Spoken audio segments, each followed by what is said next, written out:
এইটো ৰধলা পুখুৰী কয়, এইটো ৰধলা পুখুৰী। ইয়াৰ পাৰতে এটা মানে স্বৰ্গীয় প্ৰমোদ গগৈ MLA থাকোঁতে এটা পুঁজি আবণ্টন কৰিছিল যুৱ সংঘৰ এটা হেৰিয়াৰ কাৰণে, গৃহৰ কাৰণে। সেইটো এতিয়া মৰিশালিৰ নিচিনা অৱস্থা। আৰু ইয়াতেই প্ৰায় 1999 চনত আমি এই গোটেই চাৰিওপাৰতে বিভিন্ন ধৰণৰ গছপুলি ৰুইছিলোঁ। এতিয়া আপুনি গছপুলি দেখিছে, এইবিলাক বিভিন্ন ধৰণৰ গছপুলি ৰুইছিলোঁ। আৰু পাৰটোত মুকলি জেগাডোখৰত আমি খেতি কৰিছিলোঁ। 10টা গছপুলি ৰুব বিচাৰিছোঁ। 10টা গছপুলি আমি ৰোপণ কৰিম আজি। ইয়াৰ এই কাষতে আছিল ফুলেশ্বৰী কুঁৱৰী, বৰৰাণী ফুলেশ্বৰী কুঁৱৰী ভেটি আছিল। আৰু এই পুখুৰীটোৰ এই পথাৰ ভাগেই আছিল ঘোঁৰা চোৱা পুখুৰী আৰু ঘোঁৰা গা ধোৱা পুখুৰী। আৰু ইয়াত আছিল এটা হাঁহ চোৱা পুখুৰী। আৰু ইয়াৰ ঠিক উত্তৰ দিশত এটা পিতনি পুখুৰী আছিল আৰু এটা গোসানী গা ধোৱা পুখুৰী আছিল ফুলেশ্বৰী কুঁৱৰী ভেটিৰ কাষতেই। কিন্তু এতিয়া জৰাজীৰ্ণ অৱস্থা আপোনালোকে লক্ষ্য কৰিছে।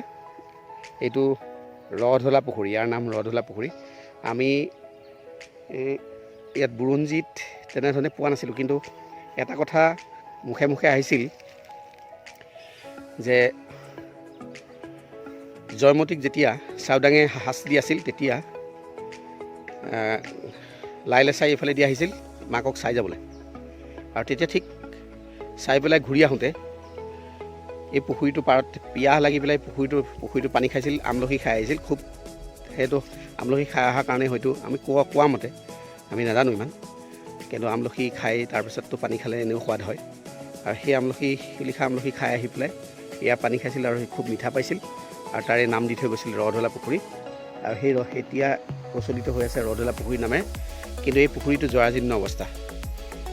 ইয়াৰ আগতে ব্লকে বহুত পইচা খৰচ কৰি, বৰিসাগৰ ডেভেলপমেণ্ট ব্লকে বহুত টকা খৰচ কৰি পেলাই পুখুৰীটো চাফা কৰিছিল, যদিও এতিয়া আকৌ পুনৰ এই অৱস্থা আপোনালোকে প্ৰত্যক্ষ কৰিছে।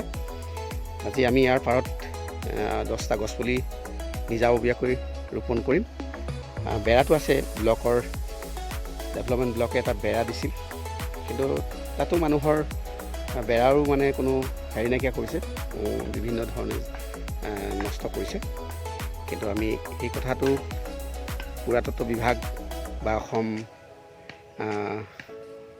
পুৰাতত্ত্ব বিভাগ আৰু কেন্দ্ৰীয় পুৰাতত্ত্ব বিভাগ আৰু জিলা প্ৰশাসনক আজি এই ভিডিঅ'ৰ জৰিয়তে এই দৃষ্টিগোচৰ কৰিছোঁ। ইয়াক নিশ্চয় এটা সুৰক্ষা প্ৰদান কৰাৰ ক্ষেত্ৰত ভূমিকা গ্ৰহণ কৰে যেন এই পাঠ আমি আহ্বান জনাইছোঁ।